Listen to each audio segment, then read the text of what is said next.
Hey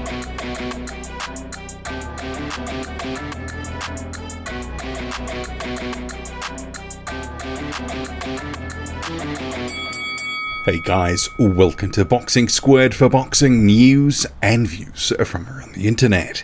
And another heavyweight news and note smasher video today, starting with Deontay Wilder, who now that he's confirmed his return to boxing after having mulled over retirement, Wilder, the former WBC champion, has told the PBC podcast he's not planning to go anywhere, at least for the foreseeable future. I have 3, maybe 4 years left that I want to do this, and I'm completely done after this.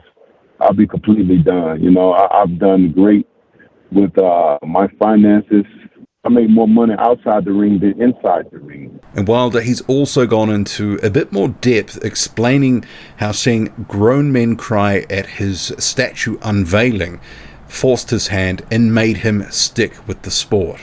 I knew that I had to go back to see the emotions of the people that was around me, to see grown men cry in front of their children, and to show them that someone that symbolizes and represents them and stand for greatness, as they can be great too. You know, motivate and inspired to be great too. So I just knew then, right then and there, I knew I had to come back, because I motivate so many, I inspire so many around the world, and you know, I got a little bit more to give. Especially when you see men break down, because we sometimes can be the toughest people to try to break down in front of other men or other women. But when you do have that vulnerable side, that sensitive side of you, you don't care who's looking. You know what I mean? Because you mean this from the heart, and you want your children to understand what's going on. Things come out of you, and that came out, and I saw it, you know, and not only did I see it, but I felt it. And I just knew immediately, you know, I had to have a conversation with my children. And I tell them that Daddy's sorry, but he got to go back. The top-ranked promoter Bob Arum believes that Tyson Fury will be able to come to the United States to fight in due course. He believes this current travel ban that Fury is under will be something that can be dealt with. So, of course, this ban is related to Fury's connection to Daniel Kinahan, who previously used to advise him. So Fury is one of about 600 people who are affected by sanctions put on by the US Treasury. So here are some statements from Bob Arum saying that there's no reason at the moment he's not fighting in the United States. So to my knowledge, he hasn't done anything. I don't think there would be any difficulty. But again, I'm not in the US government. It's my government and I respect what they do, but I can't speak for them. All I know is that if somebody is on the list with the travel ban, then there is a procedure that has to be followed if they want to come off. I don't necessarily know what that procedure is. Some people in boxing have been on that list, but then they go to the embassy and say what they have to say, and in most cases they get taken off. That's my understanding. And while Fury has declared that he is retired, Bob Arum and also Fury's other co-promoter Frank Warren do believe that he could come back for an undisputed fight. So I guess we'll have to watch this space. And of Tyson Fury, who had been talking of a fight with Dereek Chisora and then promptly retired, he says that Dereek Chisora turned down a huge sum of money. I see Del Boy's at it again. He's confused because he lost £2 million that I offered him, because stupid 258 said no, they wanted 3. And Robert Davis is there to confirm, and so is Frank Warren. I'll show you want some smoke, you little shit house. You was offered 2 million and you shit yourself, you big sausage. Carrot. You're a carrot crunchy little... I guess the thing that I don't get about this sort of situation is you're ragging on Chisora for not taking 2 million.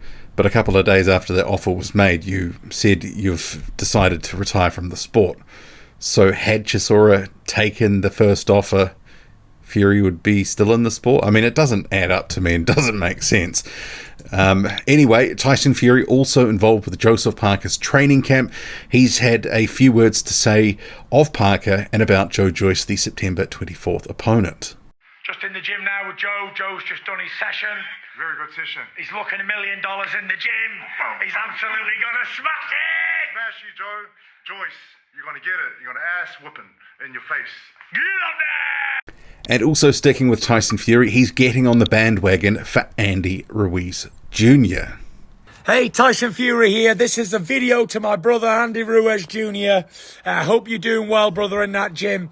I see that big doss of Wilder's been supporting Ortiz. So the Gypsy King, the main man, is going to be supporting Andy Ruiz Jr. Good luck, my brother. And Fury, he was referencing Deontay Wilder having met with Luis Ortiz, turning up to his media day workout ahead of him and Andy Ruiz's fight on September the 4th. And on screen now, a couple of other photos of Luis Ortiz from the day. But Wilder, he says, "It was great to see my brother Luis Ortiz today at his media workout. I wish you the best of luck in your fight with Andy Ruiz on September 4th. And Ruiz, we'll just skip to Ortiz, I should say. I feel good both physically and mentally. I'm eagerly awaiting this fight, and you are not going to want to miss it when we get in that ring. After I fought Charles Martin, I was back in the gym a week later. Whether I have a fight or not, I'm always active and staying ready. I respect Deontay Wilder a lot, and I appreciate him picking me in this fight. My intention is to go knock out Andy Ruiz Jr. One of us is getting knocked out, and I can guarantee this one doesn't go to the judges. I've studied Andy from top to bottom, and if I don't knock you out with one punch, then I'm just going to chip away at you until you can't go anymore. Training camp is winding down, and it's exciting. We're just waiting for camp to be over and for fight night to begin. My objective is always the same, and it doesn't change. I'm trying to do whatever it takes to beat my opponent. Every training camp is different, and we make adjustments now like we have in the past. We're going to show those adjustments and improvements when the fight comes. I'm just focused on myself and doing my job. What's going to cause Ruiz trouble is there is me, regardless of what kind of style I'm using. I'm always trying to reach the top of the mountain. I want the top prize. This is a very important fight for me, but so is every fight. They all get me closer to another world title shot. It's all about training, training, and more training. I feel better now than I did when I was 25. And then as Luis Ortiz, his media day workout comments. And that he is now, of course, 43 years old, soon to take on Ruiz Jr. September the 4th.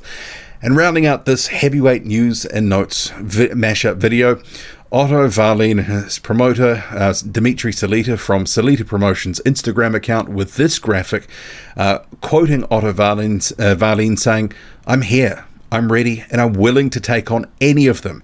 At some point, they'll have no choice but to step into the ring with me."